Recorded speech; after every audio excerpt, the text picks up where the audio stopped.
Kaulig Racing is continuing their trend of putting their own Xfinity drivers into the Cup Series seat. Their newest driver for the number 16 will be Derek Kraus. Now, we have seen multiple drivers in the 16 already, and we've already had two races this year. And we're going to see another couple of drivers later on in the year. We saw Josh Williams at the Clash. He will also be racing this upcoming weekend at Atlanta. We saw AJ Allmendinger in the Daytona 500. We know that Shane Van Gisbergen will be in the number 16 for a few races. And now we have yet another Kaulig driver in the number 2016 for some races in 2024, and that will be Derek Kraus. Krauss made 8 Xfinity starts for Kaulig last year, 3 top 10s in those 8 starts.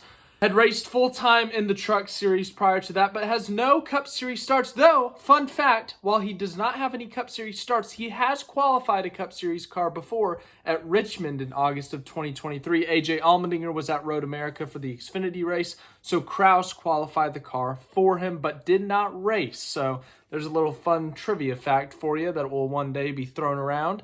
But yes, Derek Kraus, he has a few laps in a Cup Series car, but he has never made a start in a race. So Las Vegas will be it. Las Vegas will be his first start.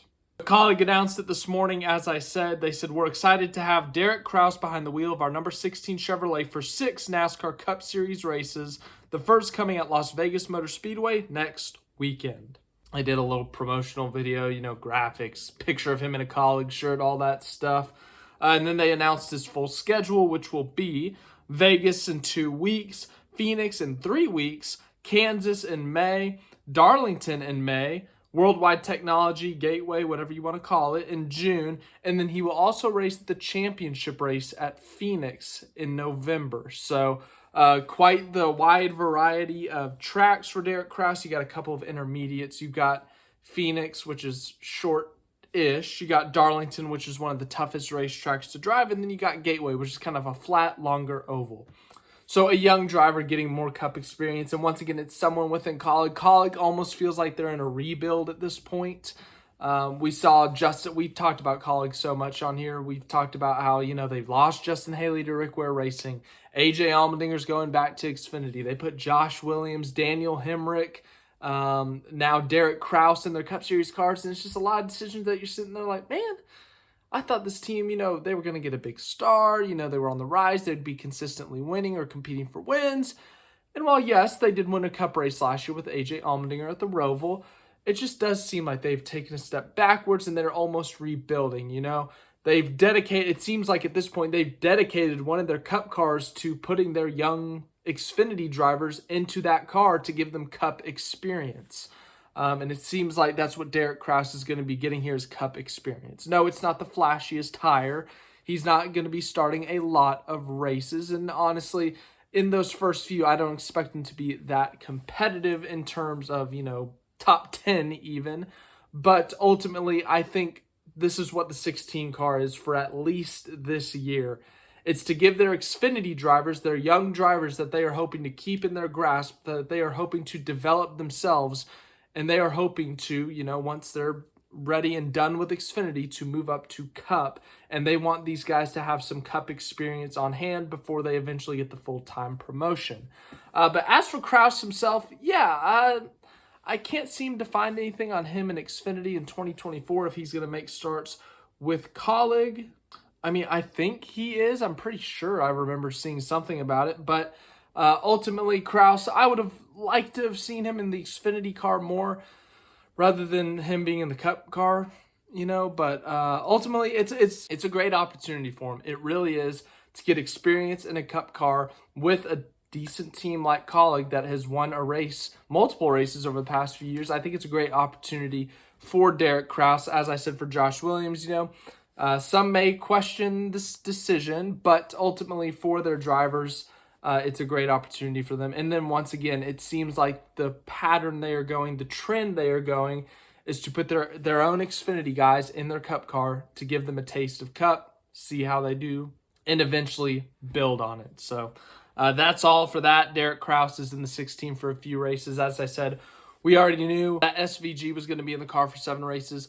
Josh Williams for a few races. AJ Allmendinger will probably be back for a few more races. So We'll see what they end up doing with the rest of that schedule. But as for everything else, no other big news, but this, I usually make a separate video for this, but ultimately I'm just going to smash it into this one because I always think this topic is so fun.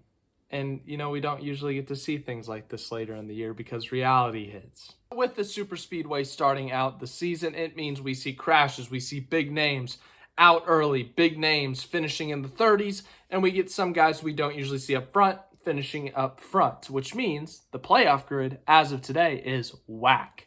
It's all out of sorts, big names out of the playoffs. So let's look at our playoff grid. Week 1 out of 36, or week 1 out of 26, however you want to look at it. William Byron's in on a win. We already knew that. That was expected. Alex Bowman's in. He missed the playoffs last year. Christopher Bell's in. No shock there. Chase Elliott's in. He missed the playoffs last year. Bubba Wallace is in right now. He made the playoffs last year. John Hunter Nemechek, in his first season back in the Cup Series, is in. That's a fun story for Legacy Motor Club. Kyle Larson is in. No shock there. Kyle Busch is in. No shock there. Eric Jones is in. So that's both Legacy Motor Club Toyotas into the playoffs right now, if the playoffs were to start today. Corey LaJoie is in the playoffs as of today. Got himself a top 5. And if the playoffs started today, Spire Motorsports and Corey LaJoie would be in the playoffs. Guys, this is for fun. Please don't yell at me. In the words of Christopher Bell, this is fun. We're having fun, okay? If that came off as mean, it was half mean, half sarcastic. But seriously, we're just having fun here. Making his first playoff appearance since 2022 is Corey LaJoie's new biggest rival, Austin Cindric. Denny Hamlin's in the playoffs. Chase Briscoe makes the playoffs for the first time since 2022. Rookie Zane Smith makes the playoffs. 2 Spire cars in the playoffs. How about that? Noah Gragson, in his return to the Cup Series, makes his playoff debut. And then making the playoffs once again is Martin Truex Jr. So some of the big names to miss the playoffs if the playoffs were to start today. I remember when we did this last year, I think Pastrana was in the playoffs, which is kind of crazy. But if the playoffs started today, big names missing: Chastain, Reddick, Gibbs, Buescher, Blaney, the defending champion, Logano, Keselowski. I mean, that's some big names there. So, yeah, once again, it's just for fun. It's just something quick. I like to do it. It's fun. It's stupid. But 2 Spire cars in, 2 SHR cars in. It's fun to think about. I know it's crazy. It's dumb, and it won't happen. But ultimately, that's what this is about. It's having fun. Thanks for watching this video. I hope you enjoyed it. Any other news, I will let you guys know. Any updates, I'll give you in the community posts. And thanks for watching. Hope you enjoy it. We got Atlanta this weekend. Should be a fun one.